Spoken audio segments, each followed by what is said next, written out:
Já estou aqui, ó, com a minha Bíblia, a minha fiel escudeira, para a gente começar o nosso desafio de hoje. Pessoal, olha, hoje Deus tem uma palavra para os nossos corações. Certamente Deus vai falar conosco, tá? Nós vamos ler hoje Gênesis capítulo 19, 20 e 21, beleza? E o nosso motivo de oração, nós vamos orar hoje para que Deus não permita que a gente olhe para trás na caminhada cristã. Nós vamos orar para que Deus não deixe que a gente olhe para o nosso passado com orgulho, com alegria, de modo que a gente queira voltar para Ele. Mas para que Deus nos ajude a seguir sempre em frente na nossa caminhada cristã, olhando sempre para Ele, o autor e consumador da nossa fé. Vamos orar?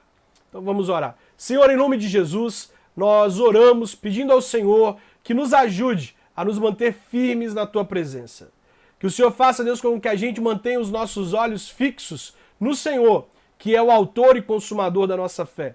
Que o Senhor não permita que o nosso passado nos atraia, que o Senhor não permita que o que a gente viveu antes, que as práticas do passado nos vençam, nos seduzam e nos arrastem de volta para o lugar de onde saímos.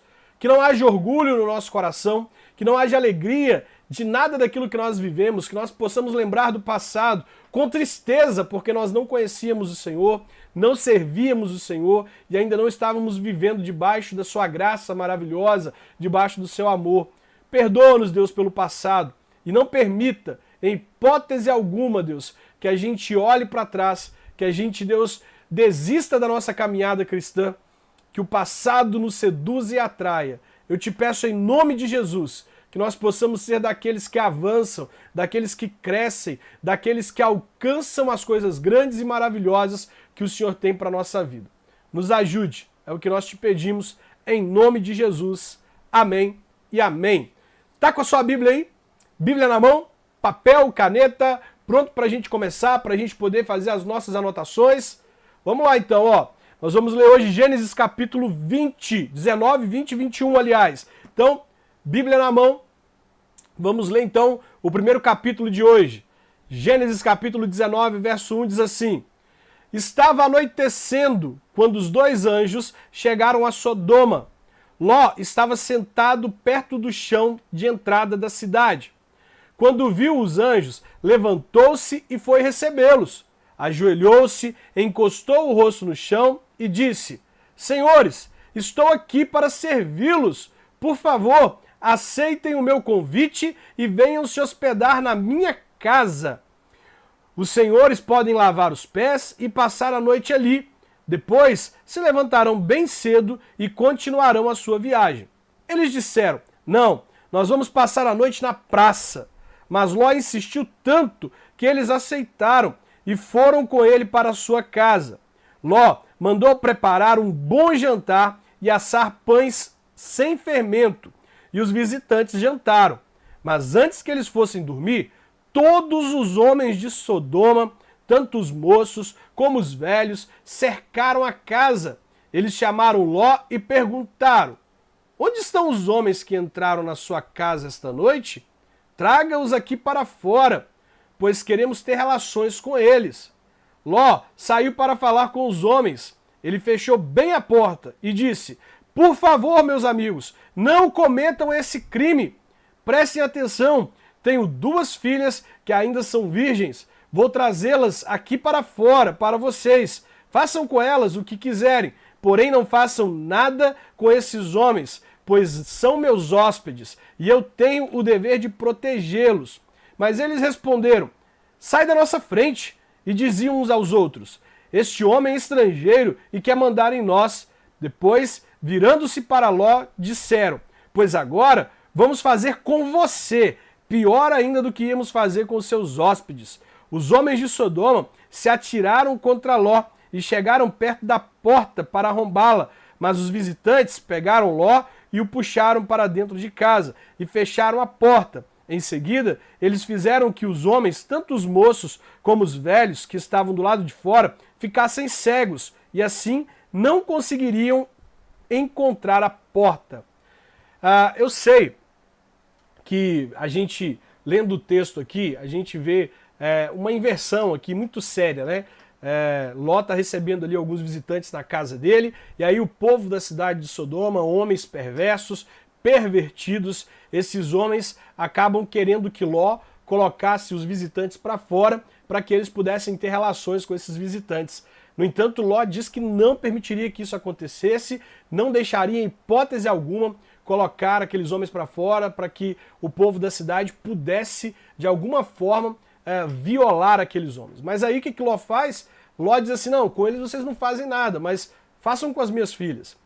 Era costume daquela época que as pessoas cuidassem dos hóspedes que elas recebiam. Elas deveriam zelar para que os hóspedes fossem bem cuidados, bem recebidos, que eles fossem bem tratados durante o tempo em que estivessem hospedados na casa deles. Então eles deveriam fazer de tudo para fazer com que eles se sentissem bem e para que eles estivessem seguros. No entanto, Ló passa do limite quando ele vai para fora de casa e diz assim para os homens assim, eu tenho 2 filhas virgens, façam com elas o que vocês quiserem, mas não façam nada com os homens que estão na minha casa. Então a gente precisa ponderar os costumes da época, mas lembrar que nós não podemos, em nome dos costumes, em nome de questões sociais, sacrificar a nossa família, sacrificar as pessoas que são importantes para nós, colocá-los em risco. Ló colocou a família em risco aqui para proteger aqueles que estavam ali na casa dele, né, como era o costume da época, mas as filhas dele estariam expostas caso aqueles homens aceitassem que ao invés de abusarem dos anjos, eles abusassem das filhas. Você percebe a maldade das pessoas de Sodoma quando aqueles homens eles não respeitavam ninguém.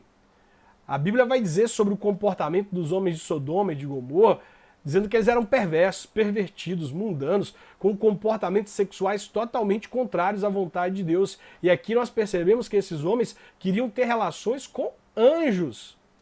Com anjos. Para você ver o tamanho da insanidade e da perversão desse povo, né? Mas vamos lá, verso 12. Então, os visitantes disseram a Ló, tem mais gente sua aqui? Pegue os seus filhos, as suas filhas, os seus genros e outros parentes que você tiver na cidade e tire todos daqui, pois nós vamos destruir este lugar. O Senhor Deus tem ouvido terríveis acusações. Olha só, o Senhor Deus tem ouvido terríveis acusações que há contra essa gente e por isso nos mandou para destruirmos Sodoma. Então Ló saiu e foi falar com os homens que iam casar com as suas filhas. Ele disse, arrumem-se depressa e saiam daqui, porque o Senhor Deus vai destruir a cidade. Mas eles pensaram que Ló estivesse brincando. De madrugada, os anjos insistiram com Ló, dizendo, arrume-se depressa, pegue a sua mulher, as suas 2 filhas e saia daqui para que vocês não morram quando a cidade for destruída. Mais uma vez, nós vemos aqui, nesse texto, nessa história, o quanto a família da pessoa com quem nós nos relacionamos pode contribuir para o nosso bem. O quanto fazer parte de uma família que tem princípios cristãos, que vive de acordo com a vontade de Deus, pode contribuir para a nossa vida. Nós percebemos aqui que os genros de Ló, uma oportunidade foi estendida aos genros de Ló. Por quê? Porque eles estavam ali comprometidos com as filhas de Ló. Aqueles homens jamais teriam a oportunidade de serem salvos, sequer teriam a oportunidade de Ló chegar até eles e dizer assim, olha, Deus vai destruir essa cidade, se eles não estivessem dando um passo em direção a fazer parte da família de Ló. Portanto, Deus nos mostra mais uma vez a importância de nós termos boa relação com a família da pessoa com quem a gente tem interesse de se relacionar. A importância da gente conquistar a família e da gente lutar para ser um parceiro da família e a família uma parceira nossa e do nosso relacionamento. Ao invés de ficar lutando aí contra a família para que ela aceite o relacionamento, brigando com o pai, brigando com a mãe, melhor seria encontrar um relacionamento com alguém em quem a família apoia aquele relacionamento, que a família deseja que a pessoa seja integrada na casa dela. Eu acho muito complicado essas pessoas que aceitam ficar em relacionamentos em que a família do parceiro é contra o relacionamento. Você pode amar a pessoa, tudo bem, mas ficar em um relacionamento com alguém que a família é contra você fazer parte daquela família, já está mostrando que você não é bem-vindo naquela família. Já está mostrando que a história de vocês vai ser marcada por um início ruim.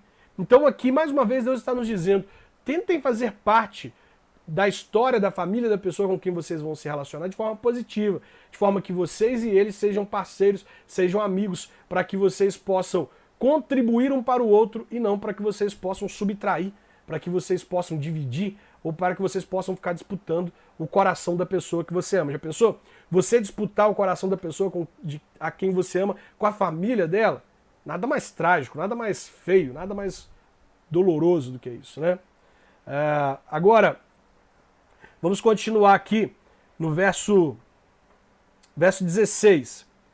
E como ele estava demorando, os anjos pegaram pela mão, olha só, como Ló estava demorando, os anjos pegaram pela mão Ló, a sua mulher e as suas filhas e o levaram para fora da cidade, pois o Senhor teve compaixão de Ló. Gente, que coisa maravilhosa, Deus ter compaixão ao ponto de, você está demorando demais, vem cá, deixa eu pegar na sua mão e eu vou te ajudar a sair desse lugar. Deus foi lá e pegou, isso mostra a misericórdia e a graça de Deus que vai nos lugares mais profundos da terra, que vai nos piores lugares, nos lugares mais perversos. De onde foi que Deus te tirou? Onde é que você estava quando Deus te salvou? Ele te tomou pela mão, como você estava demorando, ele foi lá e pegou você pela mão.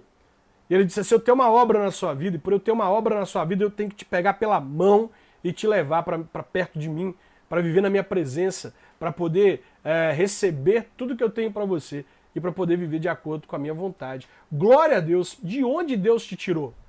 Deus é maravilhoso, né?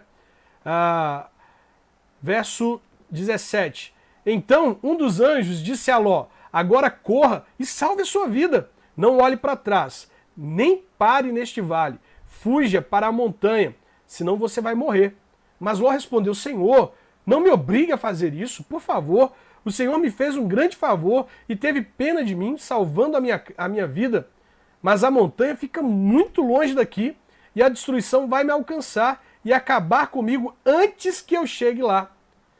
Está vendo aquela cidadezinha ali? Ela fica perto. Deixe que eu fuja para lá a fim de salvar a minha vida.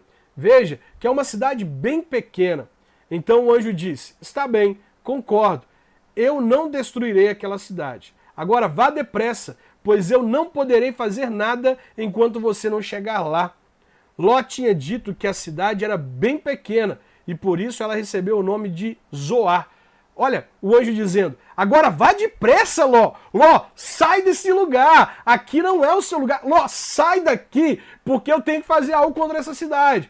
Mas Deus decretou que enquanto você estiver aqui, eu não posso fazer nada. Sai depressa, Ló. Ló, sai daqui. Por quê? Porque enquanto você não sair, eu não posso destruir a cidade.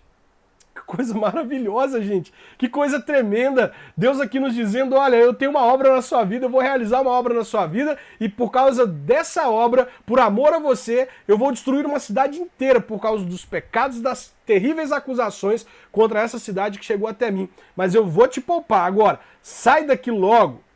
Ló, sai daqui logo porque a gente não pode fazer nada enquanto você ainda estiver aqui. Deus é maravilhoso, né? Verso de número 23. Ló chegou a Zoar, depois que o sol já havia saído. De repente, lá do céu, o Senhor Deus fez chover fogo e enxofre sobre Sodoma e Gomorra. Ele destruiu essas duas cidades e também todo o vale e os seus moradores, e acabou com todas as plantas e árvores daquela região. E aconteceu que a mulher de Ló olhou para trás e virou uma estátua de sal. No dia seguinte, Abraão se levantou de madrugada e foi até o lugar onde havia falado com Deus, o Senhor. Abraão olhou na direção de Sodoma e de Gomorra e de todo o vale e viu que da terra subia fumaça, como se fosse a fumaça de uma grande fornalha. Foi assim que Deus destruiu as cidades do vale, mas ele pensou em Abraão e fez com que Ló escapasse da destruição das cidades onde havia morado. Então os anjos vão até Ló, diz para eles que eles tinham que sair daquela cidade, diz para eles assim, ó, na hora que vocês estiverem saindo daqui, por favor, quando Deus estiver executando a sua ira contra essa cidade, não olhem para trás, continuem a andar sem olhar para trás. E o que acontece? Enquanto eles estão fugindo, do céu Deus começa a mandar fogo para poder destruir a cidade de Sodoma e de Gomorra, e a mulher de Ló olha para trás. No momento que aquela mulher olha para trás, ela se transforma numa estátua de sal. Por que que isso aconteceu com essa mulher? Por que que ela se transformou numa estátua de sal? Quero convidar você para ler comigo Lucas capítulo 17. Vamos ler aqui, ó, Lucas capítulo 17, para a gente entender um pouquinho melhor do porquê que essa mulher se transformou numa estátua de sal. A Bíblia é tremenda, a Bíblia mesmo se explica, a Bíblia mesmo dá as respostas que nós precisamos, né? Lucas capítulo 17, verso 28, diz assim: a mesma coisa aconteceu no tempo de Ló. Todos comiam e bebiam, compravam e vendiam, plantavam e construíam. No dia em que Ló saiu de Sodoma, choveu do céu fogo e enxofre e matou todos. Assim será o dia em que o Filho do Homem aparecer. Ai, olha só, ai quem estiver em cima da sua casa, no terraço, desça e fuja logo e não perca tempo entrando na casa para pegar as suas coisas. E quem estiver no campo, não volte para casa. Lembrem da mulher de Ló. Olha só, a pessoa que procura os seus próprios interesses nunca terá a vida verdadeira, mas a que esquece a si mesma terá a vida verdadeira.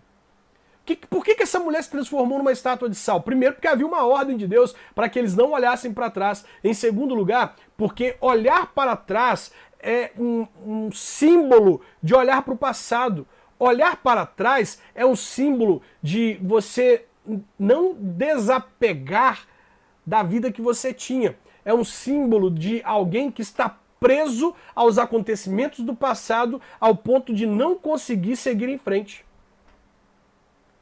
É isso que está muito claro na história dessa mulher. Quando ela olha para trás, ela está se apegando ao passado, ela está se apegando ao que tinha lá atrás, ela está se apegando à história, ao passado, ao que ela viveu em Sodoma, aquela cidade de perversão.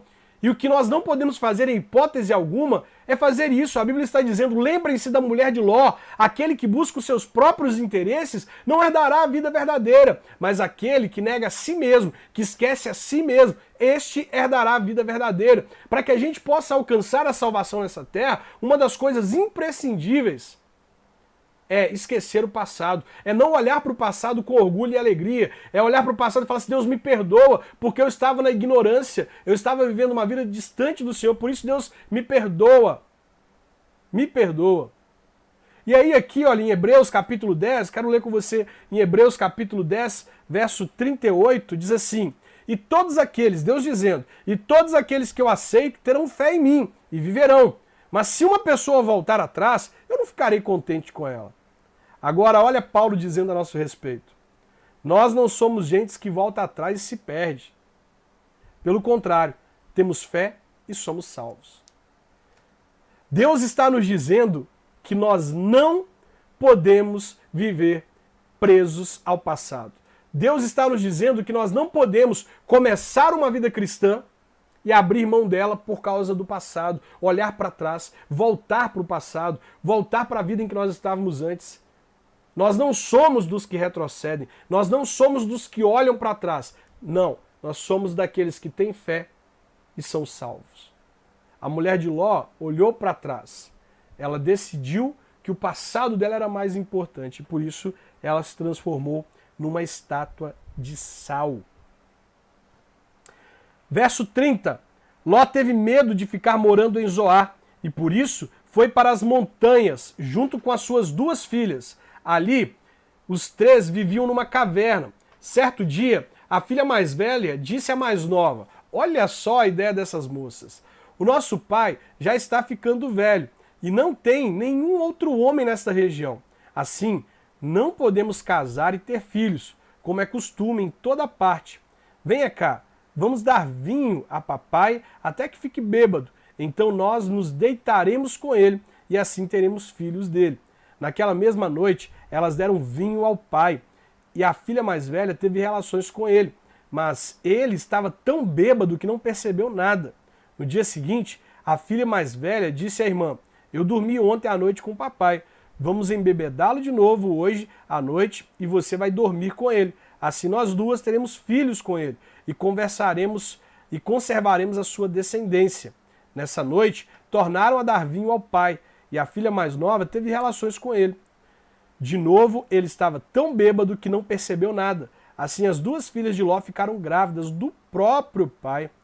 A mais velha teve um filho, a quem deu o nome de Moabe, e ele foi o pai dos moabitas de hoje. A mais nova teve um filho e pôs nele o nome de Ben-Ami, e ele foi pai dos amonitas de hoje. Olha só a cabeça dessas mulheres, olha só a cabeça delas, né? Ter relações com o próprio pai. É muita burrice, é muita, né? Só Deus para ter misericórdia. Capítulo 20. Abraão saiu de Manre, foi para o sul do país de Canaã e ficou morando entre Cádiz e Sur. Mais tarde, quando estava morando em Gerar, Abraão dizia que Sara era sua irmã. Você sabe que Sara, de fato, ela tinha um parentesco com Abraão, né? Ela era irmã dele por parte de pai. E até esse momento aqui não havia lei que dizia que irmãos não poderiam se casar, não havia esse tipo de lei. Então Sara era meia-irmã de Abraão, mas eles eram casados. Então, de certa forma, Abraão não está mentindo ao dizer que Sara era irmã dele. Ele está omitindo que ela era esposa, né? Então Abimeleque, rei de Gerar, mandou que trouxessem Sara para o seu palácio. Mas de noite, no sonho, Deus apareceu a Abimeleque e disse: você vai ser castigado com a morte, porque a mulher que mandou buscar é casada. Você vê como Deus se importa com os laços matrimoniais, né? Abimeleque ainda não havia tocado em Sara e por isso disse: Senhor, eu estou inocente. Será que vai destruir a mim e ao meu povo? O próprio Abraão disse que Sara é irmã dele e ela disse a mesma coisa. O que eu fiz foi de boa fé e não sou culpado. No sonho, Deus respondeu: eu sei que você fez tudo de boa fé. Portanto, para que você não pecasse contra mim, eu não deixei que você tocasse nela. Agora, devolva a mulher ao marido dela. Ele é profeta e orará para que você não morra. Mas se a mulher não for devolvida, eu estou avisando que certamente você morrerá, você e todos os seus. No dia seguinte, Abimeleque levantou-se bem cedo, chamou todos os seus servidores e lhes contou o que havia acontecido. E eles ficaram com muito medo. Em seguida, Abimeleque chamou Abraão e disse: veja o que você fez. Que mal eu lhe causei para que você fizesse cair sobre mim e sobre o meu país a culpa de um pecado tão grande? Isso não é coisa que se faça. O que é que você estava pensando quando fez isso? Abraão respondeu: eu pensei que neste lugar ninguém respeitasse a Deus e que me matariam para ficar com a minha mulher. Além disso, Sara é de fato minha irmã, mas só por parte de pai. Sendo assim, eu pude casar com ela. Quando Deus me tirou da casa do meu pai e me fez andar por terras estrangeiras, eu disse a Sara: em todo lugar aonde formos, faça-me o favor de dizer que sou seu irmão. Então Abimeleque devolveu Sara a Abraão. Além disso, lhe deu ovelhas, boi, escravos e escravas, e disse: olha, Abraão, aí estão as minhas terras, more onde quiser. E Abimeleque disse a Sara o seguinte: estou dando ao seu irmão 11,5 quilos de prata, para que os que estão com ele saibam que você é inocente. Assim todos saberão que você não fez nada de errado. Por causa do que tinha acontecido com Sara, a mulher de Abraão, o Senhor Deus havia feito com que nenhuma das mulheres do palácio de Abimeleque pudesse ter filhos. Aí Abraão orou em favor de Abimeleque e Deus o curou. E também curou a mulher dele e as suas escravas. E assim puderam ter filhos novamente. Coisa maravilhosa, né? Como Deus mostra aqui a importância que ele dá para o casamento, como Deus nos mostra aqui como nós devemos zelar do casamento, porque Deus ele zela pelo casamento, né? Deus ele diz que mataria Abimeleque caso ele tocasse naquela mulher. O pessoal do Instagram tá rindo aqui. Qual que é a piada? Me conta aí. Me conta a piada aí. Vamos lá. Capítulo 21.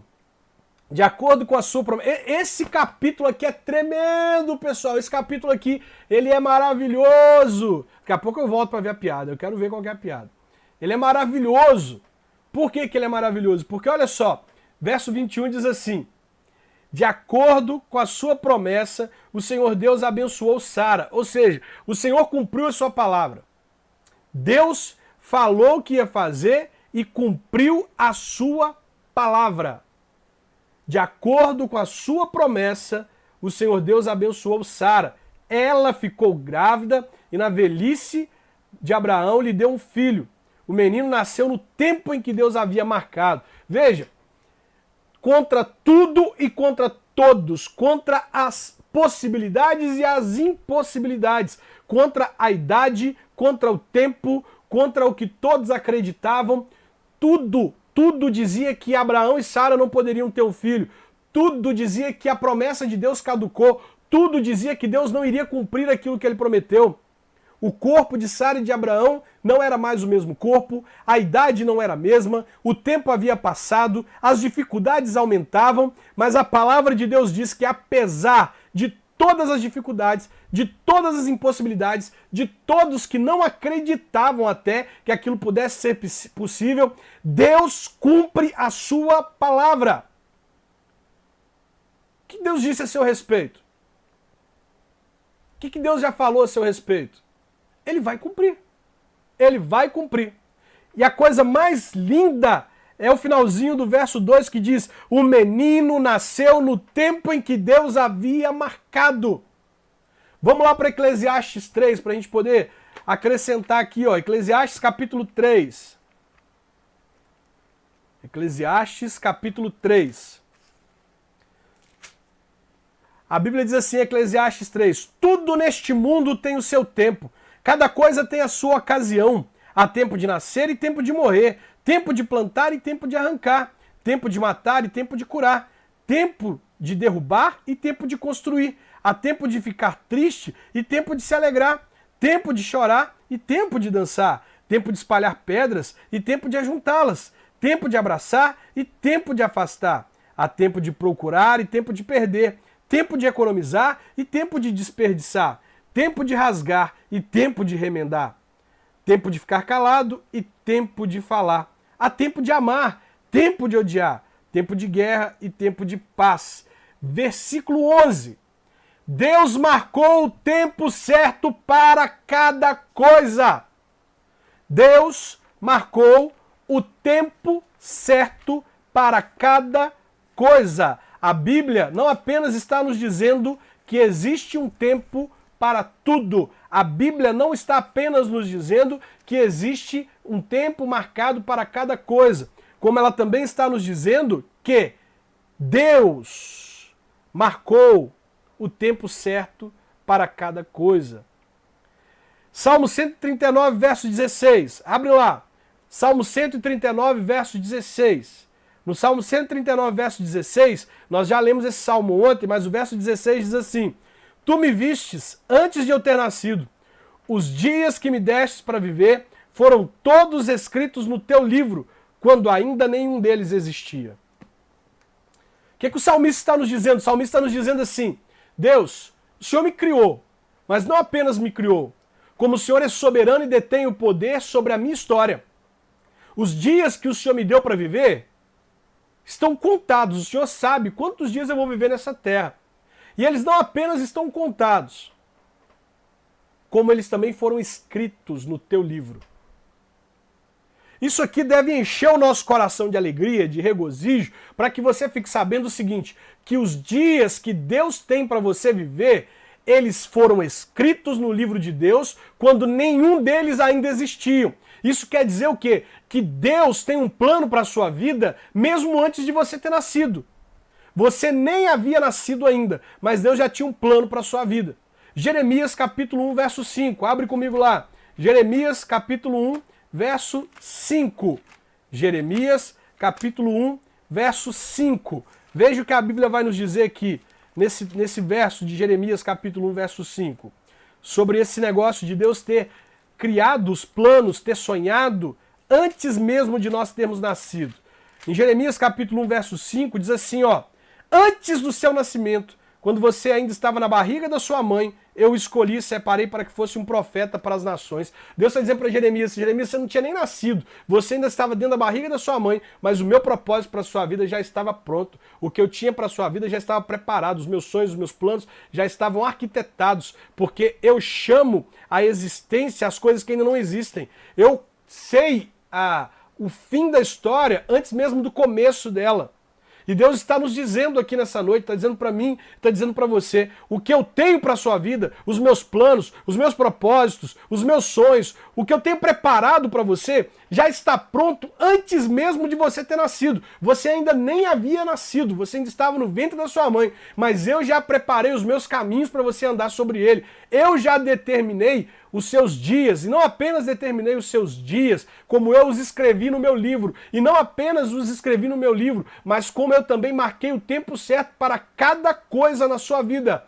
Há um tempo certo determinado por Deus para que cada coisa aconteça, e o que nós precisamos fazer é ter convicção de que a melhor coisa para as nossas vidas é viver no tempo de Deus, é andar no tempo de Deus, é caminhar de acordo com a vontade de Deus. E além de convicção, nós precisamos experimentar o contentamento, estar contente em toda e qualquer situação.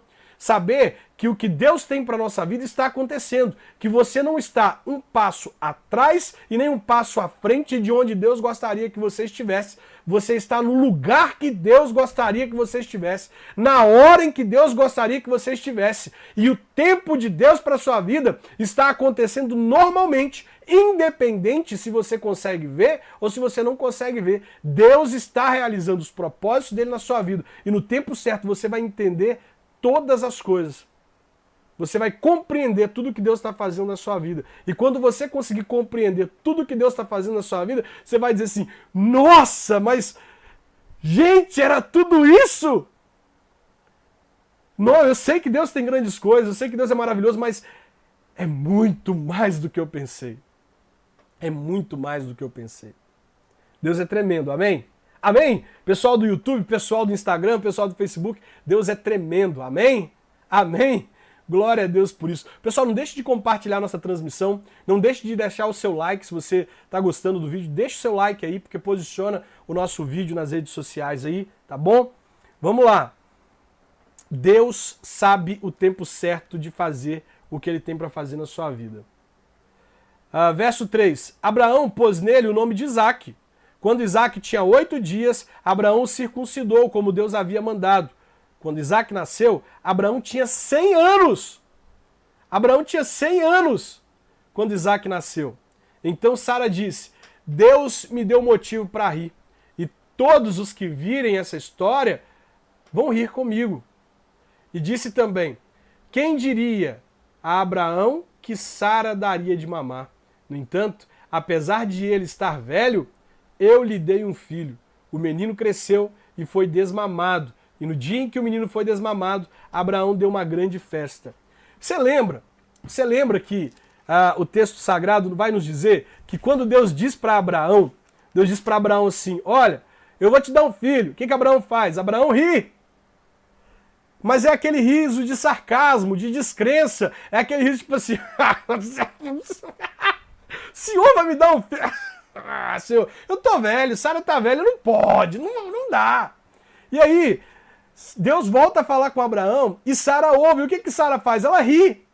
Aquele riso de descrença. Sabe quando você conta o seu sonho para alguém e a pessoa ela ri do seu sonho, ela ri de você, ela não acredita no seu potencial? Foi aquele sonho, aquele riso do tipo assim, você, não vai dar certo.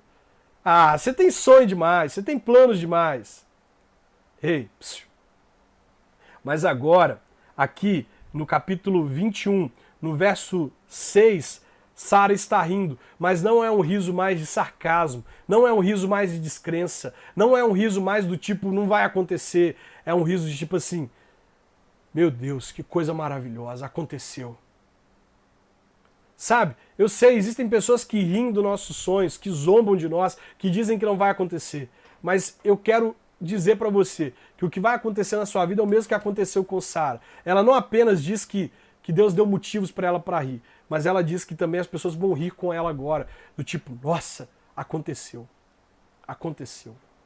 É isso que vai acontecer. Imagina no dia que você entrar na igreja lá, de véu e grinalda, você entrando lá com o seu terno bonito, com aquela florzinha ou com aquele lencinho aqui no bolso, as pessoas olhando e falando assim, nossa, aconteceu. Ele está se casando, ela está se casando. Olha que coisa linda, olha que coisa maravilhosa. As coisas acontecendo no tempo de Deus. Tenha fé, acredite que no tempo certo vai se cumprir. Amém? Verso 9. Certo dia, Ismael, o filho de Abraão e da egípcia Agar, estava brincando com Isaque, o filho de Sara.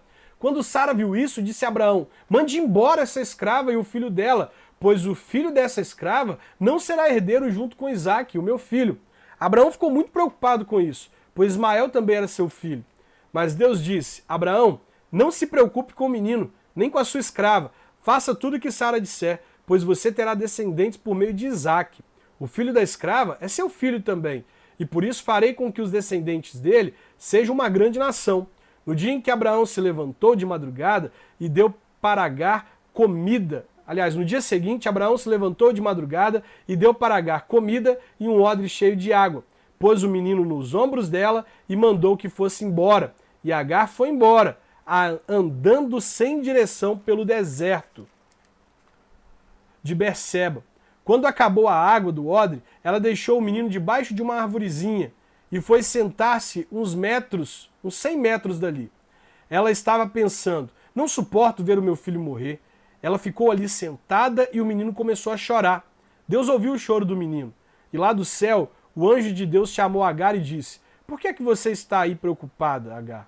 Não tenha medo, pois Deus ouviu o choro do menino, aí onde ele está. Vamos, levante o menino e pegue-o pela mão. Eu farei dos seus descendentes uma grande nação.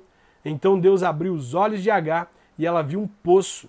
Ela foi, encheu o odre de água e deu para Ismael beber. Protegido por Deus, o menino cresceu. Ismael ficou morando no deserto de Parã e se tornou um bom atirador de flechas. E a sua mãe arranjou uma mulher egípcia para ele. Há alguns momentos na nossa vida que nós ficamos tristes, que nós ficamos assim, sem rumo, sem direção, e que nós somos levados até mesmo a questionar se Deus está nos ouvindo, se Deus está atento ao nosso clamor. Há momentos na nossa vida em que nós só sabemos chorar, que nós não temos palavras para poder externar algo para Deus, para poder dizer algo para Deus, e a gente fica triste, e a gente até questiona se Deus está ouvindo o nosso clamor. Não sei se você já passou por algo assim, de chorar e não ter certeza se Deus está ouvindo. Mas olha, o texto bíblico está dizendo que lá do céu, Deus ouviu o choro do menino. Lá do céu, o Senhor ouve o gemido do nosso coração. Lá do céu, o Senhor ouve aquelas palavras que nós não sabemos nem verbalizar.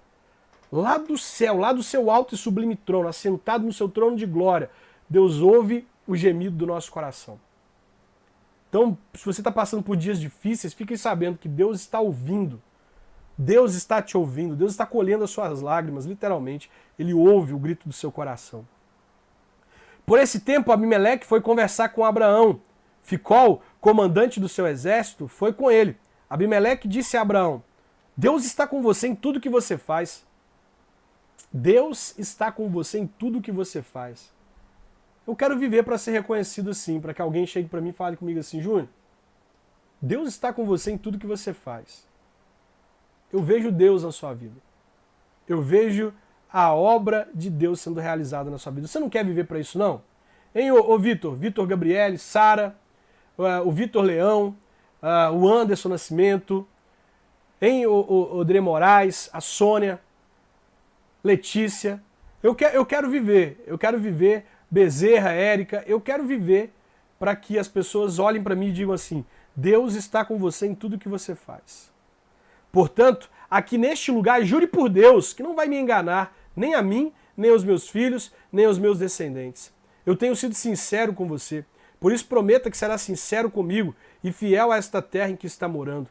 Eu juro, disse Abraão. Abraão fez uma reclamação a Abimeleque por causa de um poço que os empregados de Abimeleque haviam tomado à força.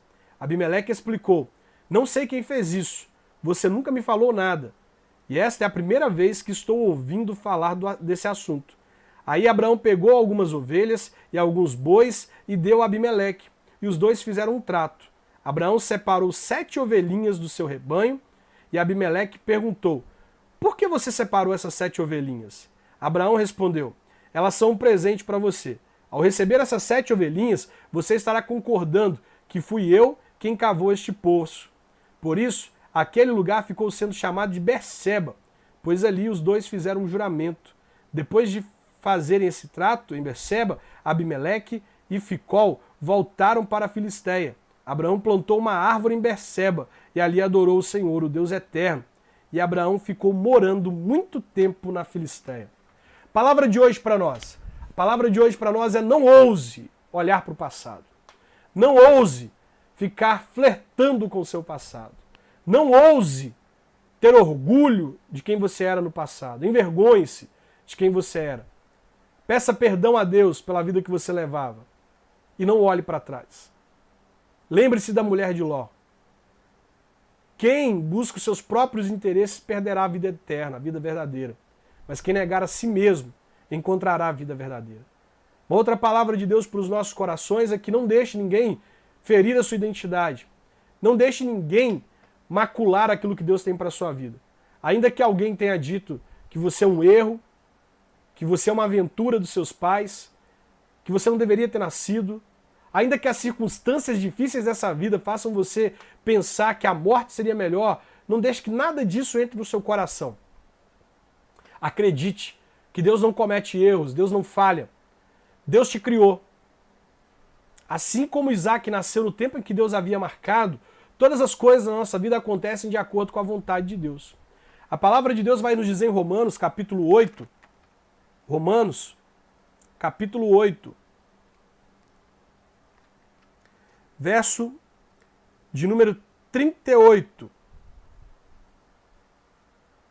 Aliás, deixa eu ver, Romanos 8.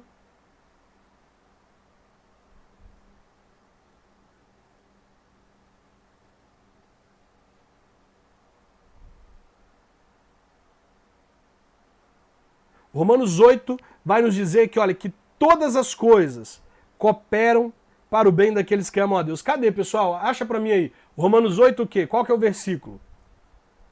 Sumiu da minha cabeça aqui. Romanos 8, quem vai achar para mim? Romanos 8. Quem vai achar primeiro? Romanos 8. Todas as coisas cooperam para o bem daqueles que amam a Deus. Romanos 8, 28. Eu estava procurando lá no 38. Obrigado, viu, ô Leiliane? Romanos 8, 28. Olha, pois sabemos que todas as coisas trabalham juntas para o bem daqueles que amam a Deus, daqueles a quem Ele chamou de acordo com o seu plano. Muito obrigado, Liliane. Todas as coisas cooperam para o bem daqueles que amam a Deus. Tudo o que acontece nessa vida coopera para o seu bem.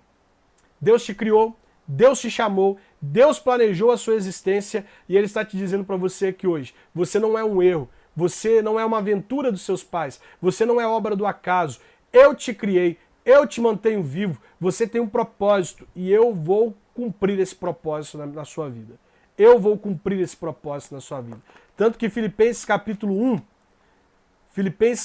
1, verso 6, vai nos dizer o seguinte.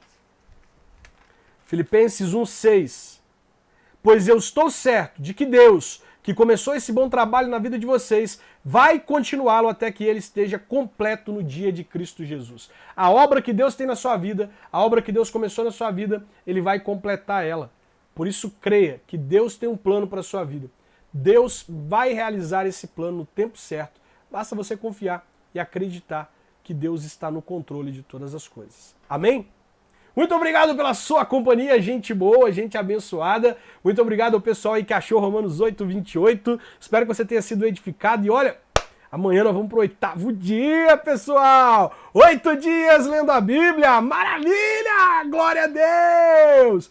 Quantos dias você conseguiu ler a Bíblia aí todos os dias? Quantas vezes você conseguiu manter um ritmo como esse de ler a Bíblia todos os dias? Olha, estou muito feliz porque tem muita gente aí que está acompanhando, que está se mantendo firme, e eu oro para que você esteja firme mesmo, para que você não abra mão deste tempo, tá? É uma hora que a gente passa junto aqui, lendo a palavra, crescendo junto na graça de Deus, e vamos continuar caminhando junto. Olha, compartilha essa live nas suas redes sociais, você que está aí pelo Facebook, compartilha, você que está pelo YouTube, compartilha, você que está pelo YouTube, deixa o seu like, vai ser muito bom receber aí o seu joinha para que essa transmissão seja bem posicionada no YouTube. Muito obrigado, pessoal. Nós estamos aí lendo já no 7º dia e vamos juntos. Nós vamos ficar aqui todos os dias do ano lendo a Bíblia junto. Vai ser, ó, tremendo, hein? Vamos lá. Grande abraço para vocês. Vou encerrar aqui pelo YouTube. Encerrando pelo YouTube.